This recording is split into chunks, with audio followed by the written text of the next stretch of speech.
যে পুরো মুসলিম উম্মাহ যদি ঐক্য না করে, শুধুমাত্র ফিলিস্তিনে আক্রমণ করে তারা থামে না। তারা ইরানে আক্রমণ করছে, তারা লেবাননে আক্রমণ করছে, তারা সর্বত্র জায়গায়।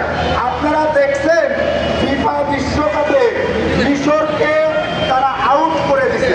কারণটা কি? তারা মুসলমান, তারা ফিলিস্তিনের পক্ষে কথা বলছিল। যেই মিশর ইসরায়েলকে স্বীকৃতি দিয়েছিল, সেই মিশরকেও তারা আউট করছে। এই নিয়ে আমি পুরো মুসলিম উম্মাহকে আহ্বান করব, আপনারা এক পতাকা তলে আসেন। আপনারা এই ভেদাভেদ ভুলে যান। যদি এই ভেদাভেদ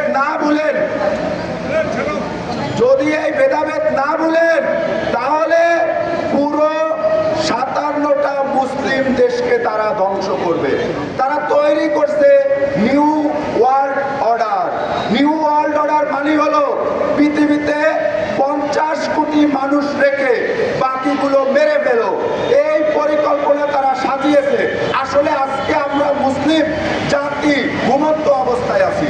আমরা আছি শুধুমাত্র এই মতভেদ নিয়ে, কে লাল টুপি পরছে, কে সাদা টুপি পরছে, কে হাত কোথায় পরছে। কিন্তু অরিজিনালি তাদেরকে ঐক্য হতে হবে। মুসলিম উম্মার ঐক্য না হলে পুরো মুসলিম উম্মাহ ধ্বংস হবে। আমি আপনাদেরকে ছোট্ট কয়েকটা জিনিস প্রমাণ সাপেক্ষে দেখাচ্ছি।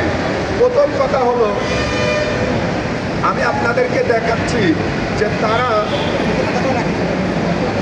এই যে বিশ্বকাপ আমরা সবাই, আমি আপনাদেরকে দেখাচ্ছি যে প্রমাণ সাপেক্ষে। আপনারা পুরো মিডিয়াতে এই জিনিসটা দিবেন মুসলিম হিসেবে। এই যে দেখেন, এখানে বাংলাদেশে যদি মেসির ফ্যান থাকে 7 কোটি ফলোয়ার, তাহলে আপনারা চিন্তা করেন তাহলে বাংলাদেশে দার্জালের ফলোয়ার কত তৈরি হয়েছে।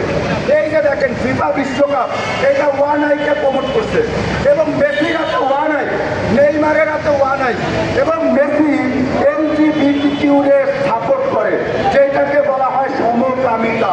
কোনো মুসলিম জাতি এইসব মেনে নিতে পারে না। আজকে পুরো মুসলিম উম্মাহ ধ্বংস হয়ে গেছে।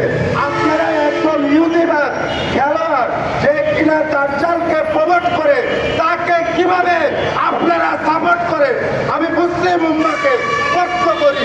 আরেকটা জিনিস দেখাচ্ছি, এই হলো আপনাদের পৃথিবী ধ্বংসের মূল কারিগর মার্কিন সাম্রাজ্যের যে ডলার। এটা একটা সাইন্স সিম্বল, যেখানে তারা পিরামিড এবং ওয়ান আইকে প্রমোট করছে। আমরাই শুধু নাকি বাংলাদেশে ধর্মীয় রাজনীতি করি। আরে বেটা, ধর্মের রাজনীতি তো শুরু করছে আমেরিকা 250 বছর আগে। এইটাই আমেরিকার 250 বছর। এই যে আমেরিকার ডলার সাইন্স সিম্বল, যেখানে ওয়ান আই প্রমোট করছে, তারা তাদের মাথায়কে আনার জন্য তারা প্রস্তুতি নিছে। কিন্তু আমরা মুসলিমরা ইমামুল মাহদি যে দুনিয়াতে আসবে, সে নিয়ে কোনো কথা বলা হচ্ছে না। আমরা আজকে আমাদের যুবকদেরকে ধ্বংস করে ফেলছি। এই দেখেন ভূগোলের সাইন্স সিম্বল, ভূগোলের সাইন্স সিম্বলে 6 যেটাকে তারা প্রকাশ্যে প্রমোট করতেছে। আমরা আজকে মুসলিমরা ঘুমন্ত অবস্থায় আছি। আমরা মুসলিমরা তো ধ্বংসের দ্বার প্রান্তে দাঁড়িয়ে আছি। কেন আমরা এইসব নিয়ে প্রতিবাদ করি না? আমাদের রাজনৈতিক যে দলগুলো আছে, তারা যারা ইসলামের রাজনীতি করে, তাদের উচিত প্রকাশ্যে যুবকদেরকে বলা যে দাজ্জালের ফিতনা থেকে রক্ষা পাও, কারণ দাজ্জাল কঠিনভাবে ফিতনা শুরু করছে। এই বলে আমি আমার বক্তব্য শেষ করলাম।